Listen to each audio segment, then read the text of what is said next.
ไปประมาณนั้นบางอย่างนี่เนาะ ตุกเนตุกปลายมันมาอยู่อำลำบัดป้าโทพ่อใหญ่เฮ็ดแล้วบัดนี้ประเดี๋ยวเอาสาวนางขึ้นลังพุ่นออกหน้าพุ่นสาวนางเป็นยักษ์ขี่หลังพัวจำเนี่ย เราเคยขี่ลังผู้ชาย เจ้ากาบ่ขี่หลังพุ่นพ่อใหญ่กันเอากัน พ่อใหญ่ตีบ่ได้แต่พ่อใหญ่เฒ่าแล้ว ห่าแล้วก็พ่อ ที่ต้นแล้วบ่ แม่รู้ตนเรา ว่า คันวัยรุ่นอาจจะขี่ได้เนาะคันนี้ เราเคยขี่ลังผัวเราได้ล่ะ แต่นั้นก็ร่ามได้ ตอนนั้นเนาะคนหนุ่มขึ้นได้อยู่ในรถเฒ่าขึ้นบ่ได้ทั้งขึ้นก็ยันแอวละหักเนาะ อ้าวก็คือล่องเบิ่งแล้วว่ามันฮักก็จะว่าฮักเนาะ เนาะประตู บางทีมันแข็ง พูดน้อยๆแบบนี้อุ้มง่ายได้เนาะตู่ มีได้ ว้าวไป ผู้เฒ่ามันแข็งได้เจ้า แล้วมาใหม่มันแก่นแข็งแล้วว่าแก่น ขึ้นได้อยู่อย่างแต่ลานละเฒ่าแล้วตะบาบแล้ว มักข้าว ขึ้นได้อ มัก ยู่ ข้าวแก่ก็ได้แห้งมันแม่นบ่ โอ้ อ่อนมันเองก็ได้ขนมมกก็บ่ได้ เฮ็ดยังไงกินแต่น้ำมันเลย โอ้ยจินตนาเหมือนนวลก็บ่มีเพราะว่านี่โตเฮ็ดขนมมกก็ได้ เนาะ ลองเบิ่งเด้อลองเบิ่งตู้พายมันเด้อ แล้วปัดว่า บาง บ่ คนก็โอ๊ยบางคนโอ้ยตู้พายดำหน้าก็บ่ได้เกี่ยวข้าวก็บ่ได้ลองเบิ่งบ่ให้ย่านเจ้าบ่สู้คนบ่ได้หั่นเรื่องอันนี้ คือบ่ได้เขาก็นอนเผา ฮะ นอนเบิกเนาะเนาะสาราง ตอนนั่งก็นอนเบิ่ง ป้าตัวนอนเบิ่งจะเล่า ถ้านอนก็นอนในทาในคันนาเนาะให้พ่อใหญ่เกี่ยวน อนให้กำลังใจว่าซะนะ แม่น ให้กำลังใจประตูเนาะ ใจ เอ พ่อใหญ่ให้พ่อใหญ่เจ้า ตัวนี้เนาะว้าวตัวนี้อันไปหน้าจับตัวนี้ขึ้นล้างโอ้ยเรื่องเวียนนี่ผมไปสู้บ่ได้แล้วก็หัวข่อยมันหยอกได้บ่เฮ็ดผู้เดียวก็ได้ คนละเห็นละครัว เคยซ้ำนี่ถ้าบ่ขึ้นบ่ได้ก็ทาลูก บอก ครับซ้ำนึงเขาเอาขึ้นได้ได้ผู้เดียวพี่จะหัว ก ข่อย วาง ฮอบ ใน หมด ฝุ่นถึงฝุ่นละให้ทางฝุ่นทางนี้ น้ำนี่ซ้ำสิชื่อเนี่ยนี่แหละเนี่ยนี่ตู้พายน่ะบ่มีหยังถูกแล้วถูกเนี่ยเจ็บยันโชว์ ตะกี้นี่ แล้วมีแต่เดินแล้วบ่มี ตะกี้เนี่ยกะยาดอก สำนี้แหละเฮือน ตะกี้นั่นบ่ได้เว้างัว4 5 60บงสีใหญ่ก็มีก่อนหมู่มาแล้วอันเนี้ยก็ตายลูกสาวก็ตายผัวเบิดเพิ่นเป็นล้านก็บ่ยังนะ ตะกี้เรามีผู้สาวน้อยตะกี้ หานแม่นอะไรดีกว่าประตู ผู้สาวน้อยซ้ำข่อย โอ้ ข โห นาดว่า น้อยกว่าเจ้าอีก น้อยกว่าข่อยอีกแต่ว่า โอ้ยังไม่ได้ปะนมยำ บ่แม่นดอก ปีนึงบ่ เขาบอกไว้ล่ะอายุ16อายุ เพื่อบ่ได้ป้านมก็แล้วแต่เด็ก มีอะไรยันหากระปะนมใหม่ อายุ นอกไปใหญ่ 17 นี่ นี่ ครับ แหละ ออกแต่นม ๆเอาแต่น เนาะ ม 17ยังปีนั่นเนาะ13ปีนี่ แห่ปัญญากันเนาะพ่อใหญ่คือจะแทงเข่าใดเนาะป้าโทษโพดเสร็จต้นไม้ก็จนอยากไปนำไปแล้วเนาะ ผู้ชาย โอ้ น้อย ประตูเคยได้เมียซ้ำน้อยประตู โอ้ โอ้โทษ แล้วเคยได้2คนบ่ โอ้ แต่มีเมียแหละก็ยังมีผู้สาวอีกเขาว่าเขาบ่เชื่อในตอนนั้น เป็นได้จะได้มีเมียแล้วยังมีผู้เจ้าเห็นป่ะแต่ถ้าเมียเด็กน้อยเป็นได้มันบ่คักบ่เด็กน้อย จังหวะเขาว่าลาวสิเฮ็ดบ่เขาว่า ฮะ เฮ็ดบ่เมียแล้วคือไข่จังหวะนั่นแหละเขาว่าแรกเขาแม่นแล้วก็บ่แม่นแล้วหมู่มาอีกมาเพื่อหลายเถื่อมันก็ขึ้นกันแล้วเนาะ เขา บ่จักลูกไผเมียไผแล้วบาปพญาแล้ว เขามีผัวอยู่บ้านนั่น มีแต่ก็เลยห่างกันเลยเท่ากันมือ กับผัวฮะ จะว่ามีบาปอันนั้น เอาลูกโอ้ ก็บ่ว่าแล้วเขาของหมู่มาเนาะบ่แม่นเฮาจะไปหาเขาเจ้า เอ้าแล้วเราก็อยู่เดี๋ยวนี้ฮะ แล้วก็มาอยู่บ้านเราพุ่นน่ะ คือบ่เอาพ่อใหญ่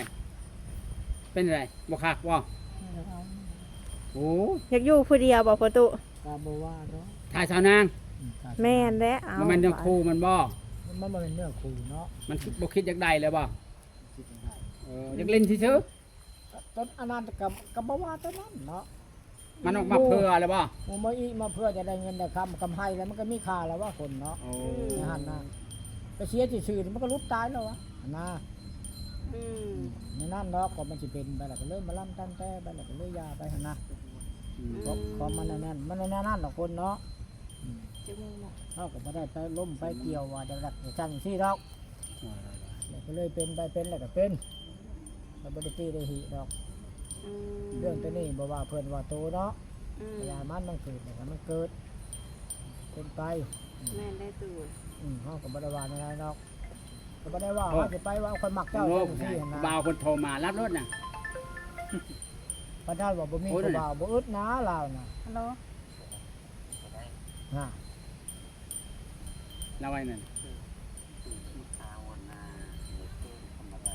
ฮะ มันยังบ่เฮ็ดเนาะ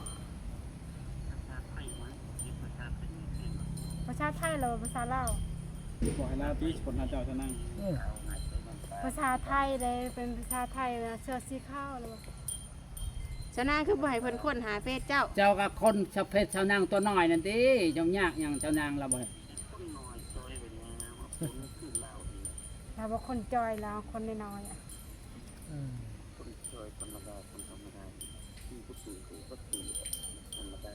แล้วคนบนตุยแล้ว บ่ให้เจ้าพิมพ์เอาชื่อชาวนางตัวน้อยหันชาวนางตัวน้อยตัวไทยชาวนางตัวน้อย ตัวน้อยตัวไทย ก็เห็นแล้วได้ชาวนางเจ้าเห็นแล้วก็ชื่อแล้วได้ชาวนาง สาวนางตัวน้อยเป็นภาษาไทย ตัวละโต โต โตแล้วมันตัวเลย ชะนางโต โต น้อย น้อย ตัวน้อย สระโอมันตัว สาวนางตัวน้อย โต ตัวน้อย มันตัวมันตัวงัวตัวควาย สาวนางตัวน้อยตัวน้อยบอกเลย โตประตัวนี่ก็กูอุ้ยจังมันซาโวชูตัวเองก็บ่ถือ ภาษาลาวบ่ได้เซ็ตบ่ได้ แม่นสาว ชะละโอจะเบิ่นตัวต่อชะละโออะไร ยังตัวอยู่ แม่นนั่นแหละ ว้า แม่น โตน้อยมันตัวเด้อ ตัวน้อยสาวนางตัวน้อย งอตัว สาวนางตัวน้อยแม่นนางสาวตัวเลย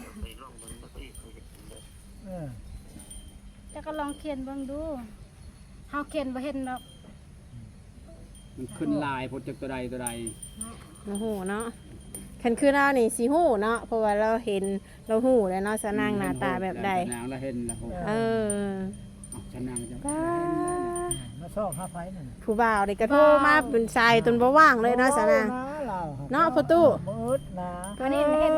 แล้วเขาโทรมาทางเบอร์เนาะพ่อใหญ่นี่เห็นสดๆไปหาพ่อใหญ่ เออแม่ ทาง นแห เลิ ละ กกับตัวช็อตจะได้ดีวะเด้อ ไปหาแล้วดี ตัวจริงเนาะว่าทำแล้วหัน อันนี้เบอร์บ่เห็นหน้าตาเนาะอาจจะบ่ดี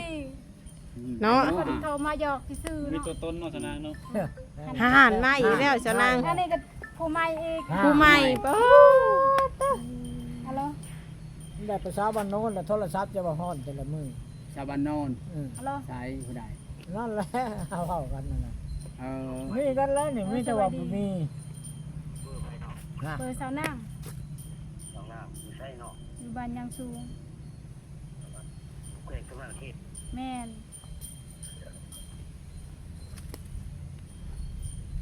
นั่นแหละบัดนี้ ย้อนเขียนบทเรียบเขาหนึ่งใครบอกว่า บ่บ่เล่นแอป บทนี้เน็บ แม่น จริงคือ แม่นเล่นเฟซ คือชาวนา สาวนางตัวน้อย มีตัวตัว ตัวน้อย โตชะละโอแล้วมันตัวอะไร แม่นอะแม่นมียาบางเป็นภาษาไทย ภาษาไทย แม่น สาวนางโตน้อยเนาะ สาวนางตัวน้อยยากยาก ยากบ่ตั้งไม้แค่บ้านนี่เอาตัวต่อสิมันสบายเนาะเอาตัวน้อยเสีย ชาวนาตัวน้อย แม่น โตซะโตน้อย อืม เดี๋ยวเพิ่นสิพิมพ์บ่ขึ้นได้สาวนางเลย น้อยเสีย สา มั วน นาง ส ตัว บาย น้อย มันบ่ยาก สาวนางโตน้อย สาวนางตัวน้อย เออโตน้อย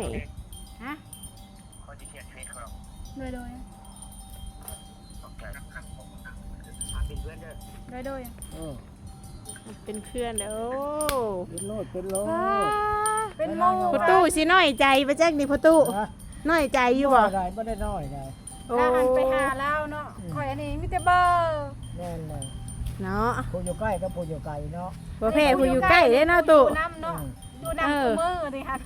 แม่นแล้ว บ่แค่ผู้อยู่ใกล้ได้ เออ อันนี้อยู่ไกลเฮ็ดแต่อันนั้นเบอร์ซื้อเนาะ ได้ยินแต่เสียงติ แม่ได้ยินแต่เสียงจะเป็นไทย คิดปากว่าวบ่ทอนมือบ่ายเนาะ แม่แล้วอยู่ไกล ว่าวหั่นนี้นี่จะ กั ว่าน ไปจีบผู้ชาวต่างประเทศผู้บ่าวอยู่ไกลๆในบ่แพ้ผู้มือถึงแล้ววะ แม่เราอยู่ไกลเนาะอันอาจจะเล่าได้ก่อนสองคนว่าผู้นั้นเราผู้นี้ นี่จะว่าผู้นั้น ใน ผู้นี้ อันนั้นในคลิปก็ว่าชานางเอาพ่อใหญ่ก่อนเนาะแต่ชานางก็ยังบ่ฮู้เนาะ อืม ชานางก็ว่า คันว่าให้เอาเบิร์ดนี่ถ้าทางสิเอาเบิร์ดมันสิเลือกบ่ได้เนาะ บอกเอาบ่ทั้งสอง แม่น เลือกไผใจก็เจ็บ แม่น โอ้ ตัดไปก็บ่ได้ เนาะเลือกสักคนสาวนาง บ่เลือกจักคนเอาเบิร์ดสองปากบ่นึงอย่าเอาบ่นึงอีก โทษเชียร์ได้ยินอยู่บ่เชียร์ก้อนได้ยินบ่ตายเลยเนาะ เนาะ FC ถามมาเนาะอันนี้มาจาก FC FC ถามเนาะ แม่น สาวนางก็ตอบเนาะ ก็แม่นแล้วเนาะ อืม กินได้ก็จะได้บ่นี้เอาบดเท่านั้นในความ มัน รัก เสียดายเนาะมันเอาเบิร์ดเลยไปนอนนำคนนั้นแล้วก็ไปนอนนำคนนี้ โอ้ เล่นงัวไปเลยเด้อกินข้าวเขาได้ มื้อนี้อยู่น้ำผู้นี้ แม่น เอ มัน อ หาไปอยู่นำคนนั้น โอ้ไอเดียดีสาวนางนี่ ก็เคยเห็นอยู่ได้แน่น่ะ เนาะเคยมีบ่ประตูแบบนี้ นี่ โอ้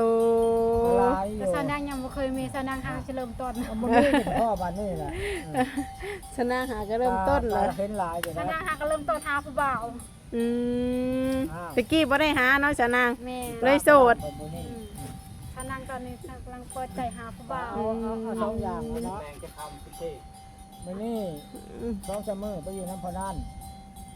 เนาะ สองเสมอไปอยู่น้ำพนัน ป้าตะคือสิมาคักแท้บัดนี้ เคยเห็น คือสิคักแท้ตู้ สองคนมานอนอาการเบิดปู้ตัวนี้ก็ ต้ มาม หงึด บ่ มา ถ่ายต้มบ่นั่นน่ะใส่ต้ อื ม ม ขาต้มเนาะ ก็ก็มาหงึดอยู่ ใส่ต้ม ต้มแล้วนะ จะเป็นต้ม เอิ้นกับสมอยโอ้ยงัวเข้าไปเลยงานมัน ใส่ต้มเด้ งอม ลูกหลานแล้วลายใส่ นะลูกบ่ได้ลูกหลานนะมันมากกับคักแค่บ่เว้า อืม เว้าบ่ได้เนาะมันหมดฮอด เด็กน้อยทันสมัยเนาะ มันทันสมัยแหละเนาะ แม่นแล้วประตูเว้ยแม่นประตูเว้ย แม่นแล้ว คือว่าเฮาหมดยกและเฮาหมด เบิดแล้ว ย จั ก บเจ้านี่จับเจ้านี่ยากๆแล้วนี่บ่ คือว่ามักอยู่ห่างแต่ว่าเฮาบ่มักสเปคมัน อืม ก็แนวนั้นแหละมันบ่แม่นแน่นเจ้าเนาะ อืม อันนั้นเจ้าละชันหัวชันง่อยก็เอา แม่นแหละ เจ้าบ่เห็นอัน เขาบ่มักรุ่นอ้ายหรือว่ารุ่นพอเนาะ เจ้าบ่เห็นนางรุ่นนี้กับอันเท่ากับกระดำเนาะ เอ อย่า อ ไม่ใช่เอ้ยละบักที่มันงามฮะ มันแน่นเรา เนาะ ก็ได้เท่าก็ยาแล้วข่อยหมัก แม่นแหละ งามคือพระเอกเขาก็บ่มักมันบ่แม่นแม่นมันเลี้ยวเบิ่งมันก็น่ายได้ โดย นี่ก็ว่ามันถึกใจแล้วโอ้ยมันเลี้ยวเบิ่งก็ฮู้จักก็ว่าใช้แน่นเนาะ อืม จังว่าอ้าวนิทานอันหนึงจังจบ โด นิ ย ทานใช้แน่นหน้าแก่นเอากันมาบ่ได้ก็ทุกข์ยากทุกข์ยากเพิ่นว่า อืม เนาะ เมียว่ามีไก่ไม่ผักตัวหนึ่งที่อธิษฐานว่ามันถูกน้ำไผ่มาแล้วไก่ไม่ผักก็น่าจะขาแล้วเนาะ โดย ขามกซีนไว้แต่มกซีนมกกระดูกไว้แต่มกกระดูก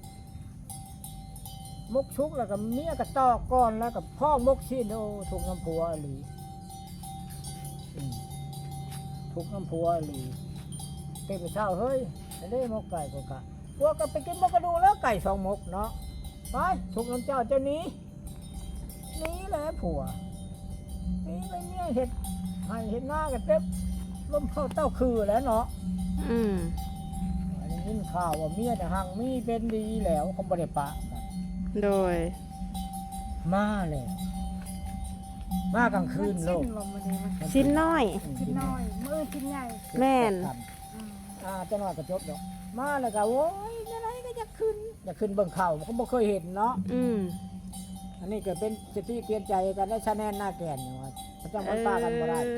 ป้าบวิทย์กับชายแนนเฮาแหละ โดยแม่นได้เนาะตู่เนาะ มาบ้านนี่ อืม เมียว่าคนน้าอดคนน้ามืออื่นบ่ได้เลยข้าวน้ำพะเล่าก็เล่ามุ่งหยาไผ่กระบองขี่กระโหลเนาะ อืม บ่ได้บ่ได้ก็ขึ้นแล้วขึ้นไปก็เยื่องไปแล้วเนาะไผจะมาใหม่ที่หางอันหยานะไปญาติเนาะก็ได้อันเข้าช้ำพร้อมมันเก่าจังว่าเปิดว่าแซ่แน่นน่าแก่นเข้าช้ำพร้อมจังว่ามันหนีบ่ได้ได้กับชายแน่นนะป้าก็เชียร์ปีจะขึ้นกันอีกกระลายอยู่นี่มันชายแน่นเพิ่นอลีนำพ่อได้จากก็น้อยหนึ่งแม่นบ่ขนาดว่าพันกันมาลายจะลีก็จะขึ้นเอากันก็ได้นี่คนเขตตะแซงเฮานี่เข้าน่ะ เนาะ มันแน่นกับเจ้า แม่ นี่กันนั่นแหละ ตู่เว้ย ขนาดว่าป้ากันชีหาปีกันจะคืนเอากัน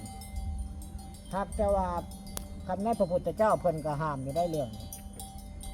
คือบ้านเก่าขึ้นเมียเก่าบ่มันมายืนเพิ่น ป้าแล้วป้าไปเลยลูก อืม